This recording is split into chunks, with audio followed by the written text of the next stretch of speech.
And my favorite piece of news was that Kamaru Usman has been signed to weigh in on the Dallas card, September 9th, main event Woodley versus Till. Usman is now under contract to weigh in. He'll be compensated for that. But if anything happens between now and the first punch being thrown, Usman steps in. I think that that's really interesting. I don't know that you could have gone to a better guy in that division, right? And that's Colby's out. We understand that. Colby's not going to fight that date. I don't think you could go to a better guy. And I do feel that Usman has greatly been overlooked for a while. I think that time is done. The fact that now he could be stepping into a world title fight, he could win. He could win the world title. Okay, he's that good. So I think those days are done, which makes me happy because he is a guy that's earned it. He took the long road, took the long path, but now he's here and potentially really here. He could potentially step in. I can just tell you, for me as a fan, I'm in. I got no hesitation. Now we have things to speculate about. What's more fun than watching a fight if you're a fight fan? Speculating about a fight. Well, you got these two guys fighting. Oh, but, Till's had problems making weight. What if Usman steps in? Who's Tyron going to choose? Then it'd be Tyron's choice. Is he going to go through with the Till fight, but the title's not on the line? Or is he going to say, no, you didn't make weight, bring in Usman? I don't know. Tyron might like the wrestling of Usman more than he likes the awkward striking of Till. It just gives you something to talk about. And it's true, and it inserts Usman in the conversation, and we'll see what he does with it. If he plays his cards right, he will use this as a springboard and make sure that he is the one that fights the winner. But let's see. Let's see how he plays that. Kevin Lee comes out and says he's in training camp for UFC 229. And it's just a great move for so many different reasons, right? First off, it's in Vegas. He lives in Vegas. He's licensed in Vegas. The main event that night, the biggest fight in the sport's history, Conor and Khabib, happens to be his weight class. So for him to go into training camp, look, you're only armed with so much information.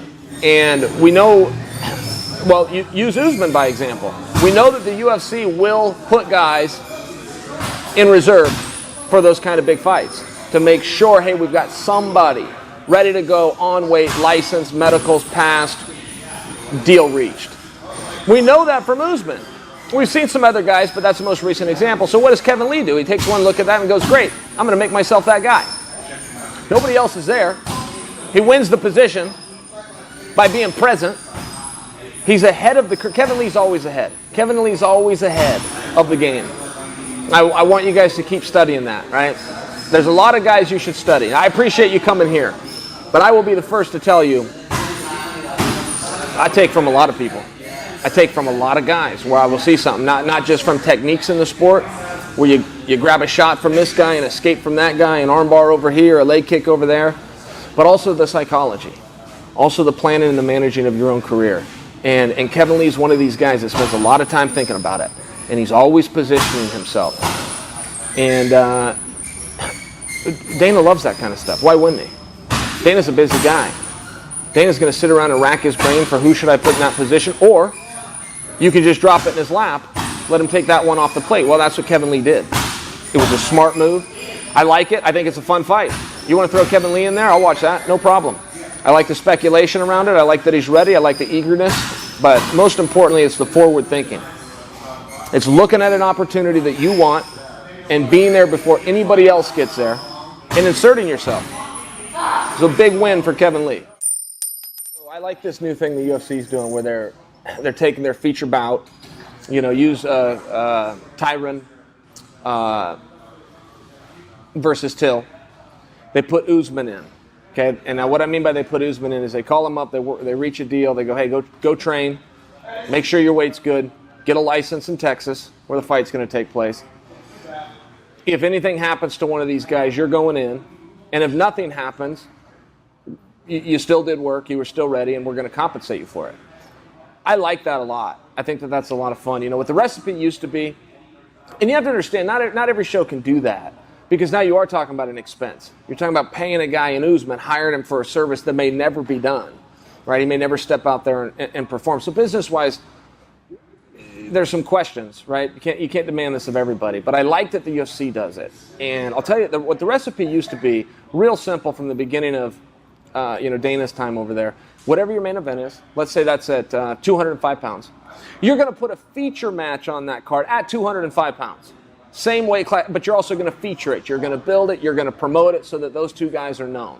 And whether they get over and they're huge box office attractions or not, the gamble, the hedging of the bet is, in case I need to pull one of those guys out and bump him up to the main event, at least people will be familiar with him. So I'm going to put some resources into that. That's a very good and solid recipe, and it's really kept the UFC above float for years and years.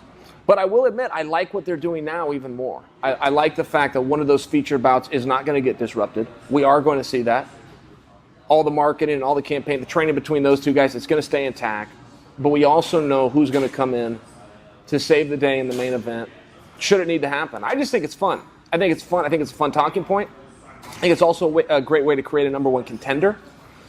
It may also be a great way to find out who your number one contender should not be, right? So those guys that are put into that spot, Usman in this case, he's got a responsibility. I can hand him the pieces. I know what they are, but I'm going to leave it for him to figure out. But there's ways to use this as a springboard to make sure that he is next in line. Absolutely there are. There's a recipe for it, and it's out there. You got to study the sport. You got to know what it is. But you can't just be happy signing that contract, showing up to the event, collecting a few bucks to maybe have to sit in the front row and nothing more. You got to use it.